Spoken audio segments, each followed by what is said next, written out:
Tinokukwazisai amuri yeZimbabwe ndaisa zvanza kwa mundi batsire mandlovu ndati ndikupe mukana shumba munyatso musha unorofana kuradza toni haranga aiwa ndaisa maoko tokukwazisai muri yeZimbabwe nemitupo yenyu yese. Rangu zita ndinonzi Andrew Neshamba. Asiyalivinyelela muli yeZimbabwe ngezibongo zenu zonke elami igama ngingutadiwa nashekhutama uMandlovu wenu ospecial.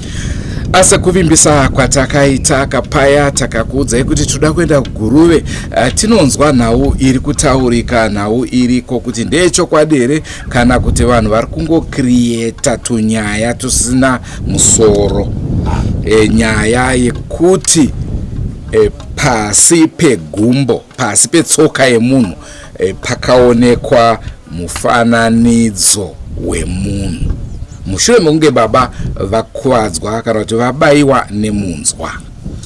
Kunzima balele emakhaya njengokuzwa kwenu, njengokubona kwenu njalo sathembisa ukubana sizabe sililethela ke ukugcwala kwendaba, sidingisisa ukuthi esikuzwayo liqiniso na kumbe ngamahungahunga nje kuphela angatsho lutho. Ngakho ke namhlanje sikhonapha ke eGuruve ukuthi sizwisise ukuthi kuhamba njani kundaba ekababa othiwa wahlatshwa ngameva phansi konyawo, kodwa ngemva kwalokho sokubonakala umfananiso womuntu phansi konyawo lwakhe. Ndipo phaya patinotaura kuti uroyi huriko, kune varoyi vamwe obva kuti Drewmas media inongoita unge nyika izere varoyi, hakuna varoyi asi ndona uyatinayo. Nxaso kukunje kusuka kube nzima. Lani lithi iDrewmas media yabisenza indaba zobuthakathi kuphela, kungani siyafoma izinto, kungani siyazidalela sodwa izinto, kodwa nxaso kusenzakala into ezinje lathi sinje sifikelwe kwesaba ukuthi kwenzakala njani, kuyini okunjalo okutshengisela ukuthi hayi ngempela ubuthakathi bukhona elizweni lethu. Saka naizvozvo tiri pamusha wekwawa Chenuka kuGuruve. Tasvika tanzwa kuti baba havapo. Vacho vane gumbo riri kurwadza, hanzi vaenda kuHarare. Tichaedzawo kuvabata panhare titaure navo kana takwanisa kuvabata, tigonzwa kuti vanotiwo kudii nenhau iyi. Asi pari zvino pana mama pamba pano nevana, saka takungotaurawo namama nemwana tinzwe kuti ichokwadere chiri kutaurika ichi. Iqiniso yokuthi sifike khona pha eGuruve, lapho sifike khona ubaba onguye owahlatshwa ngameva phansi konyawo engekho, kuthwena useHarare uhambeke ukuthi edinga usizo eyolatshwa. Ngakho ke sifice endlini kulo mama labantwana. Ngakho ke sizathi ukuthi sikhulume labo besichasisele njengoba kuyibo abantu abahlala lo baba, kuyibo njalo abantu abaqala ukubona isenzakalo sona lesi. Ngakho ke sathi ukukhuluma labo besichasisele ukuthi kwahamba njani. Mazwana atishatisa wirawo yegara mbere takuti chi asekwadzise muri yeZimbabwe musakangara kusubscribe kuDrewmas media. Drewmas media taking you to another level.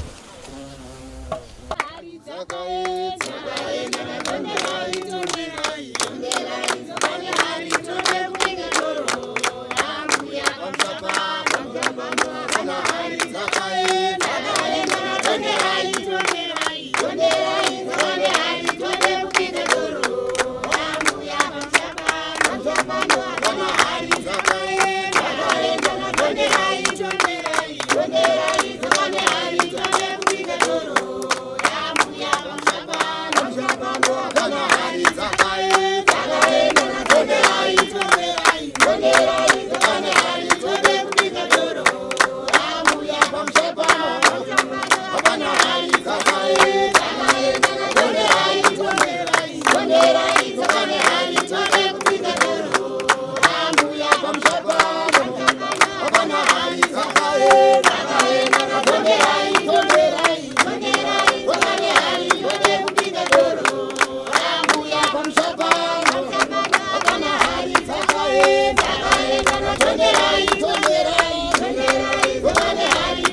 inonzi Brenda Mbuya. Chii chakatora nzvimbo? Tanzwa kuti baba gumbo ravo riri kurwadza, rakaita sei? Vakabayiwa nemunzwa kugadheni. Nyasi kutitsanangurai zvese.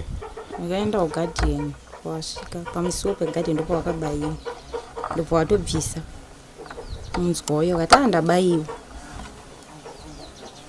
Watombogara ndofunga dzinenge 2 weeks achingoti pandakabayiwa pari kurwadza. Watatomboedza umbo patumbura ichiri pamwe panogona kubuda kana chii, asi hapana kana chakabuda chatakaona. Watatozotsvagawo munhu akatozotibatsirawo auya panapa. Ndopa akati muri kumboona here zvakaita pasi petsoka yenyu. Ndopa akatora piki yake, ndopa pakabuda fesi yemunhu pasi petsoka. Maziso, muromo, pawakabayiwa pacho ndopamba tori pamuromo pacho. Ndozvakaitika pagumbo iroro. Zvokuti tingati zvakagara zviripo vasingazvioni here? Angoti zvanga zvakangotiwo imwe wangu asingatozvioni. Saka kubayiwa kongo kuri kuda kuvaratidza kuti oni. Bayiwa ikoko. Iwo akatoona kuti munzwa ndobva watobvisa, but maziso awo akangoona kuti munzwa, asi taona ngwangu isiri munzwa. Kofesi yemunhu mukukwanisa kuziva kuti muti munhu wamunoziva kana? Aiwa, haisi fesi yemunhu watinoziva kana. Asi vanhu vanotaura vamwe vaita chikwambo ndokutaura kwaita vanhu, haisi fesi yekuti tingatoziva kuti munhu ifesi haina, hatingazive fesi yacho. Ko mamwe makuhwa atiri kungonzwa kuti pane guva rakaiswa kamera, zvakamira sei? Handizvizivo izvozvo. Hamuna kumbozvinzwawo? Handina. Handizvizivi. Asi imi muri mapostori handiti? Tiri mapostori. Hapana here vemweya vanokwanisa kunge vachitsanangurawo kuti zvakamira sei? Isusu hatisati hedu taona hedu vemweya ngatitsanangurire. Ivo baba havaratidzwe pamweya? Havaratidzwe. Kana kuti maakuzeza kuti taura zvokutaurwa nemweya? Aiwa, hakana. Zvaane nguva yakadii zvaitika izvo? Pavakabayiwa zvatokwanisa mwedzi zvaitika. Mwedzi wakwana. Mwedzi wakwana? Ko pakuzotanga kuonekwa kwekuti pane fesi yemunhu isi hataizviona zvedu, asi pane munhu watakazotora kuti atibatsirewo kuchechi kweduwo, kuti ndopa akati nhai muri kumboona here pamba kangoita kuchena chena kunge pane tuhuru. Ndopa akangotorawo piki kudai auya, ndopa akabva pabuda fesi yemunhu papicture pasi petsoka yacho iyoyo. Picture wakuda zvikanzi mumboona zvakaitika zviri pagumbo renyu izvi. Ndopa takatotanga kutoona kati ngazvakatoona. Pane munhu here watingati vakanetsana naye dzimwe nguva? Hapana, nganyepa hapana. Ko fesi yacho muchiitarisa tingati ndeye munhurume here kana ndeye munhukadzi? Izvozvo zvangu zvicherechedza zvangu ndinganyepe kuti ndeye murume izvozvo. Aiwa, asi fesi yacho idiki zvaino. Hatingati ndeye munhu mukuru kana kuti kudii. Vamwewo vanotaura vaita hanzi chikwambo ndokutaura kwaita vanhu vamwewo. Asi kuti titi fesi inozikanwa kuti ndeyanhingi, aiwa, kanyepe hapana. Haitozikanwa. Ko kuno kunonzwa chii? Kunoku? Kwamuchiwa. Iyi village yekwamuchiwa? Alright.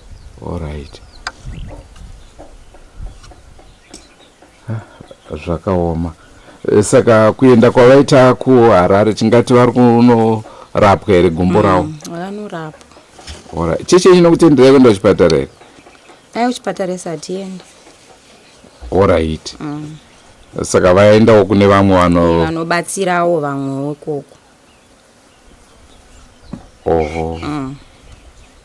Vaenda kune vamwe vanobatsira.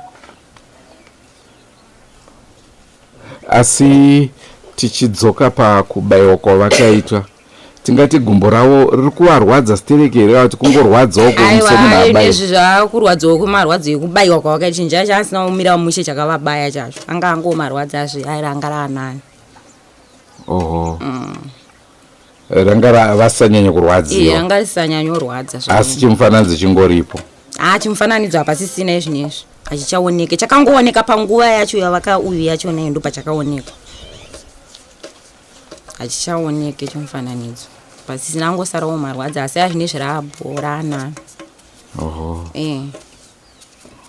Zvutiwo panguva yacho vanga vasingatombokwanisa kana kufamba naro vanga vasingagoni. Kana kuti vatsike naro vanga vasingakwanisi. Asi mabva mukuratidzwa nguva yamakaratidzwa nemunhu aibatsira wacho. Tingati zvakazomboramba zviripo here kwemazuva kuti zvakangooneka nguva iyo. Zvakangoonekwa nguva yacho iyoyo kuti vatazoti patakazoti tivacheke kudai vatora futi kechi2 rakanobuda futi face ye but maziso achona siyo dzanza endi zvinotooneka kwamapika asi mukuti makaona. Ndakangoona 1 munawo here. Ona 1 aina handina zvangu akunikwana. Ani mafoni acho avana handina foni yacho.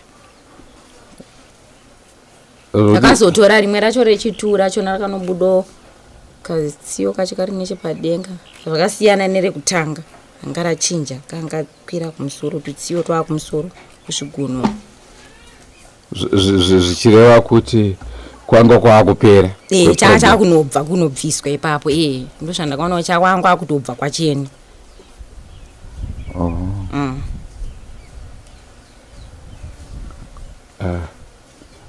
Zvakaoma but tingati chitiko chakadaro pane kwachakamboitika here kana rimwe gore kana kuti chii? Nokwasatambo vanhu vatoshamisikawo nazvo kuti zvakadai sasati tatombozvionesa. Nyange zvichinzi chikwambo chingabva charatidza chiso cha face yachona pasi petsoka yemunhu. Maziso muromo pasi petsoka yemunhu. Zvisina kudhirowiwa maziso chaiwo chaiwo. Maziso chaiwo tsiyo munotoona mbigani kuti maziso haitsiyo idzi. Zvinotooneka. Zvisiri zvokuti kudhirowa naita sekutooneka.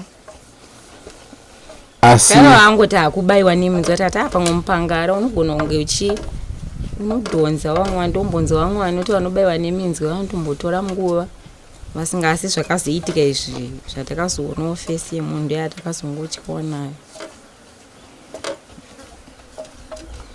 Pasi nditowa makiwo kuti wachenuka.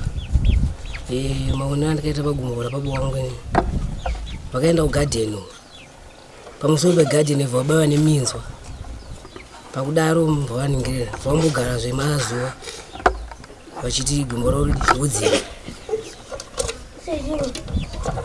Saka manje pakazouya muprofita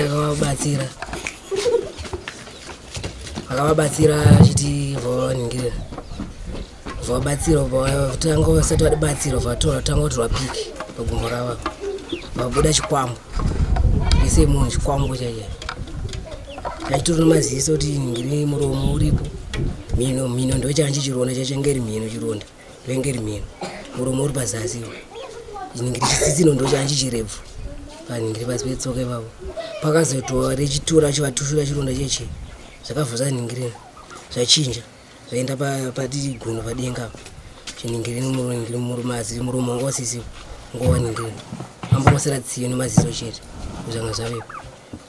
Tinonzwa kuti baba vaive nemumwe mudzimai kare varume venyu.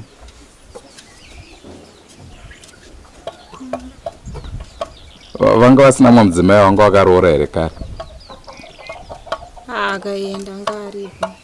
Akaenda here kuti akafa? Aiwa anombofa aenda. Mupenyu. Anogarepi? Nditomboziva kwaari. Imi muri mukadzi wechingani? Ndiri wekutanga. Ko muna namai nini mashure? Kune 2. Vari kupi ivavo?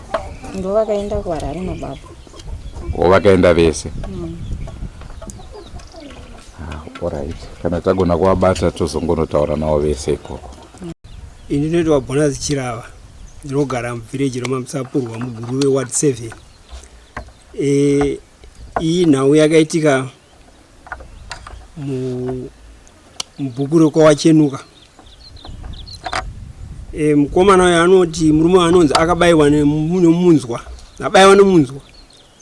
Ndobva munzwa wayo watumburwa. Ronda rakaenda richikura. Rakura ndobva kwaya munhu mubatsira anoda kutushura. Rachekwa ndobva ratushurwa. Ratushurwa rakatanga kuratidza muromo. Kamuromo kadiki nguva ndobva razoratidza maziso zvese netsiyo nemhuno. Pakatushurwa paya yamhuno. Ronda riri rakuita kunge yamhuno. Chisitsino ichi chakuita kunge karebvu. Asi fesi yacho takayitarisa hairatidze kuti murume dai murume ngadai yakabuda ndebvu. Zvino yakabuda ichiratidza kuti haina ndebvu, inoita kunge yechikadzi. Fesi nemaziso chiwa zviripo. Ndo mazira takaita sakatoita zvokutozopiwawo nemanext kuti sendera kuti onai ndo zviri muvhireji mamugere. Munongozivawo vamwe vechitendere zvitendero zvimwe zvavade kuti nhau dzavo dziite sei dzibude, vanenge vaiti tiri kuenda kuchipostori. Saka inyaya iri kutozikanwa nevazhinji vane mafoni irimo vakazviona. Mubatsiri wacho hatimuzive kuti akauya ipapo akatushura. Iri kunzi foni yake yakaramba, iyo yake pakutora so yakaramba. Yemubatsiri yakazonobuditsa izvozvo. Tikumboedza kubvunzisa kuti nemaziso zviri kuoneka here. Zvinenge zvikunzi kwati saka nemaziso hazvioneka asi pafoni zvinooneka. Nekuti hasati tasvika pagumbo rachaizvo kuti tione kuti ndizvo here. Asi dai takwanisa kubata vacho vakatipawo ivavavo, dai vanga vabatika vaigona kuti shuwa ndakazviona zviripo pagumbo. Asi sekufunga kwenyu chii chingave chikonzero chakaita kuti zvakadaro zviitike? Chivanhu. Chivanhu mashiripiti akadaro chivanhu. Kuti wanga wati pawabayiwa uzoona fesi yapasi pegumbo, iwe wabayiwa nemunzwa. Izvi nokungofungirwa tinoti chivanhu nokuti hasati azviona kuti munhu akabayiwa nemunzwa anezobuda fesi yemunhu pasi. Ko tinonzwa zvakare nemakuhwa kuti mumhuri mavo vanenge vasiri kunyatsonzwanana. Ichokwadi here? Ichokwadi. Ichokwadi chinechatiro maziro edu ichokwadi. Kuti vakoma ukavabvunza vanoti hatizive nezviri kumba ikoko. Ende havatombokusvikawo kuti vaona kuti muning'ina zviri sei. Hakuna. Asi vamwe vacho vagere muyadhi imwe chete. Munongoziva magariro mumusha anenge ari ekungo hatizive kuti mumusha mukugara zvinowanika. Saka vakomana havasi kusvika apa. Vari kusvikawo vamwe asi vamwe havasi kusvika. Tingati vasiri kusvika ndo vanga vakaita izvo kana kuti vari kutoshamisikawo nazvo mukufungidzira kwenyu? Isu takuti taura kuti ndo takaratidza ndo zviripo vari kutoshamisika kuti ayo zvinhu zvakadaro tingagona kupomerana. Zvinhu zvakadaro zvinoda kuti mese moonana meota pamwe chete kana muchifamba mese meziva kuti chiko chiri kumbodaro. Zvino hapana kubatana. Ivo vari kutoshamisika kuti aiwa vari kutoti zviri nani vaite back to sender. Vakoma vacho kuti ndazvitiwo back to sender pane kuti tinangane. Akaita izvozvo kana vachidzorerwa oitawo maziso acho pasi pegumbo. Asi sekuvaziva kwenyu baba vanogara sei nevanhu munharaunda kana mhuri yavo munhu akaita sei? Kugara munharaunda nemaziro edu vanongogarawo vachingoseka-sekawo munhu anenge achizvishandira tengesa achiriritira mhuri yake.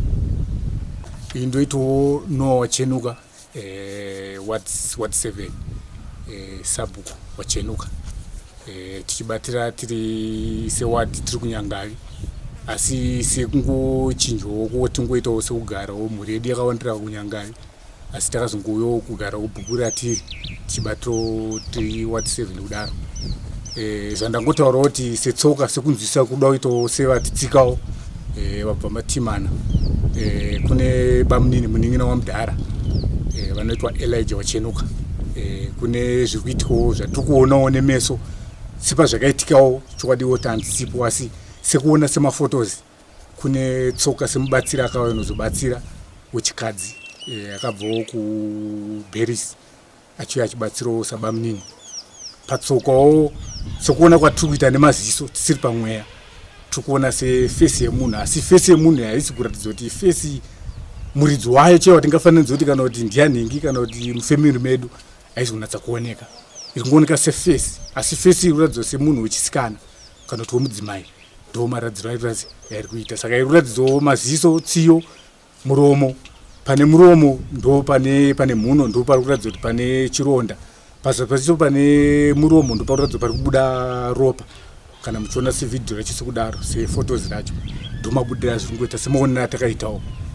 kana pane zvimwe kana muchida kuvhunza munogona kuvhunzawo mise kufunga kwei mufunzo kuti chingava chii chikwambo kana kuti chii sekuonawo kwedu tinonzwa vamwe vachiti chikwambo chinobatika mumaoko saka kana chakuwanika pagumba tichizoti sekuuya kwawakaita vachiti senhoroondo yatiri kunzwa kuti haana kutaura kuti chii zvakuda iye muridzi ari kuhwara kuti achataura kuti yemuprofiti akati chikwambo here kana kuti akataura kwachakabva kana kuti muridzi ari kukonzera kuti ahwari kusvika pasiteji yavava izvo hatide kunyepa izvo zvakuda kudayira iye muridzi akazvimirira zvokuti titi chikwambo tingaendese mbiri isiriva zvakuda vanhu vemweya vanozuma nyaya dzachirono chokwadi chikwambo here kana kuti hachisi asi tingati mumhuri menyu kunomboitwa here ndofu dzisinganzwisisiki so munhu ngozivawo dziva rimwe nerimwe rine chura mafiro anoita apo napo asi pari zvinhu zvinge zvatinaneyo zviri nani asi semutangiro wazvaita kuti munhu akuhwara ane nguvo yakati rebeiwo saka mai nezvi zvakuitika pa tichizoti iye pachake kubata here kana kutiwo kutumirwa semabvunzira mukuita kuti kutumirwa kana kuti kuona kwechikwambo here noti zvinhu zvakuda vanoongorora kuti ndechake here ndechemufamili here kana kuti hachisi asi kufiwa kwaimbofiwa munoziva kuti sekuona kwata kuti isusu sevaoni tiita kuti munhu anyongosa mago ane ruma asina uchi ndomaonera tiri kuita kuti wanyongosa hauchauya nezvepedzisa ndopanga takatarisira semuprofiti kuti kana auya unozobatsira anopesa nhoroondo dzaatanga mai kana dzasvika pasiteji yakadai so iyi hameno kuti titangotarisirawo chi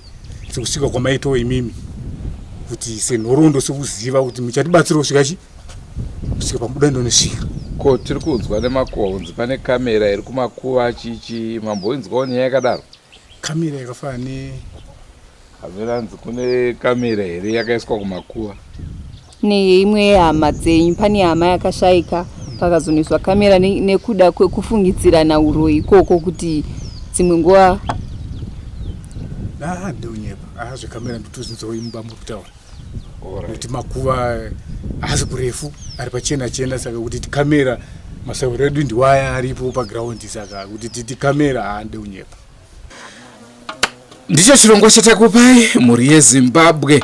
Sekutaura kwatamboita tatizvo kana takwanisa kubatana nababa aiwa tichavaunza pachirongwa mugonzwawo kuti vanenge vachiti kudini. Njengokutembisa kwethu balalele makhaya sizathi ukuzama ukuthi sithinte ubaba esichasisele ukuthi kuhamba njani, esichasele njalo ukuthi yena ngokubona kwakhe uthi kungaba kuyini okwenzakalayo. Umama uchile ukuthi maybe abancedisayo echurch bathi ngondofa lani kodwa abakwazi ukuthi ondofa bangikhona bathunyezwa ngobani emulini khonapha kumbe kuhamba njani. Mhlawumbe singathinta ubaba sizathola incazelo egcweleyo kabanzi. Ndikumbira ukuimba kaMandlovu muchinde dairawo. Imba ishumba. Bamba pano hapana hari.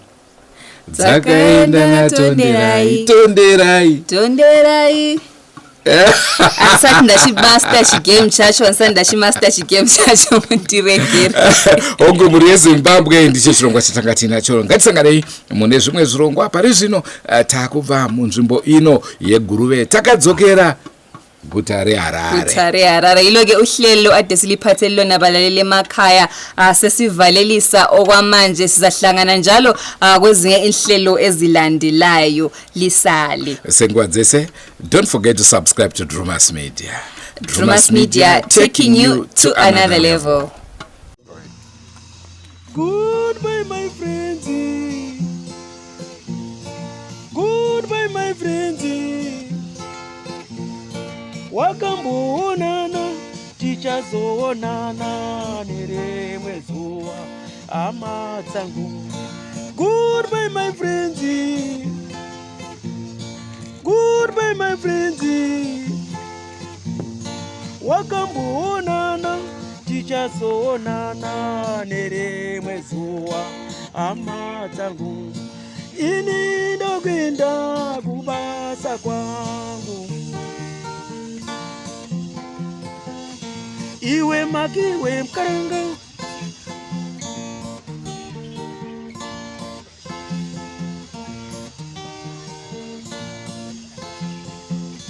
Iwe makiwe